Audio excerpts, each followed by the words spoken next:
Hey, yeah, just another thing that I like to say about money and happiness, as this channel is all about different parts of our life. It could be relationships with different human beings. It could be money chasing, or it could be just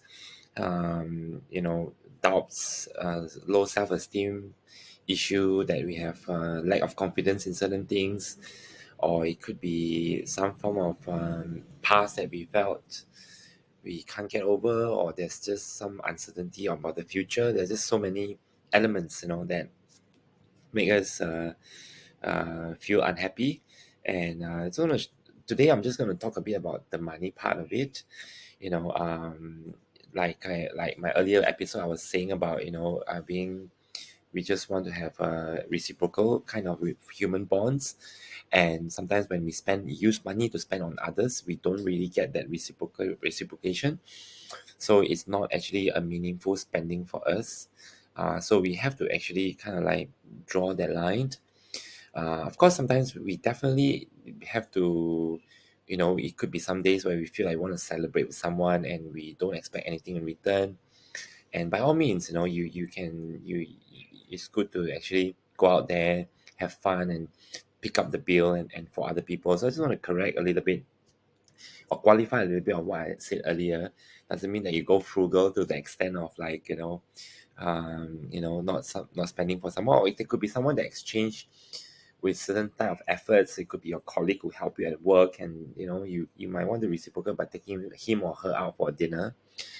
So, but today I wanted to talk about money. Usually, people with money, they want to compare to the person next to them, and I want to show you that this very very relevant parts video. Really change so much. So what I'm trying to say is that if you're the type of person motivated by social status and you derive happiness from comparing with other people and one-upping them with a better car, better house, better food, better clothes, then having more money is not going to change a single thing, because you're just going to have another group of people to compare yourself against, and you will always be climbing that ladder. Now, another aspect I've noticed is that money So begins to define you more strongly than any of your other characteristics. I think that people attack me more often. People have less compassion and sympathy for me just because they think I'm powerful, and that money somehow shields me from any type of personal attacks. They think I can deal with it because, hey, at least I'm rich. At least I've got some money. What's worse, people often project onto me. So if I don't buy a Porsche, they'll say, well, if they were rich, they would buy a Porsche.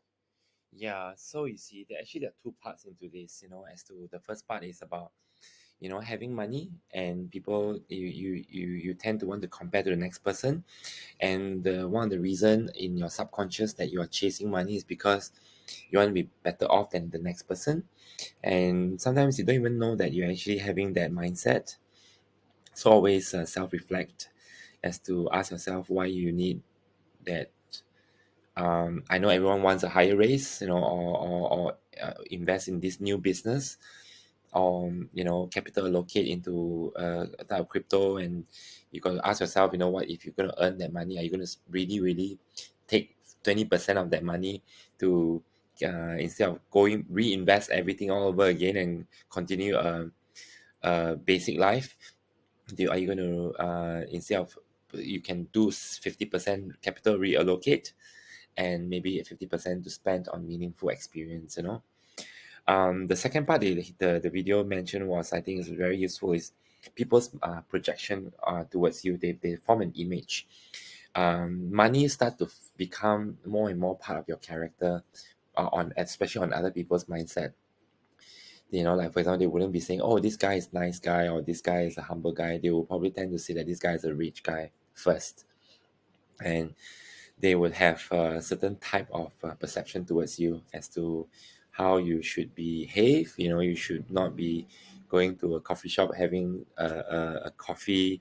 You should be going to Starbucks, or you should not be going to a food court for food, but you should be going, or a hawker center, you should be fine dining, or you should be the one that buying a Porsche because you are somebody's son and all that. So does that having that actually makes you happy? It doesn't. In fact, you don't want people to judge you that way. Actually, that's one of my reason that kind of like moved to KL, and I felt that people actually take me at face value. I even tell them that I'm just working or jobless, whatever, to have people have that start with me, which is a very kind of raw, where they are able to look at my personality and review whether I'm a worthy friend, not because they want to hang out with someone successful or rich. Not to say I am, but not having that mindset at all, at least have in their mind, makes me less anxious, and I feel better. So yeah, something to take away this episode. Yeah, thanks.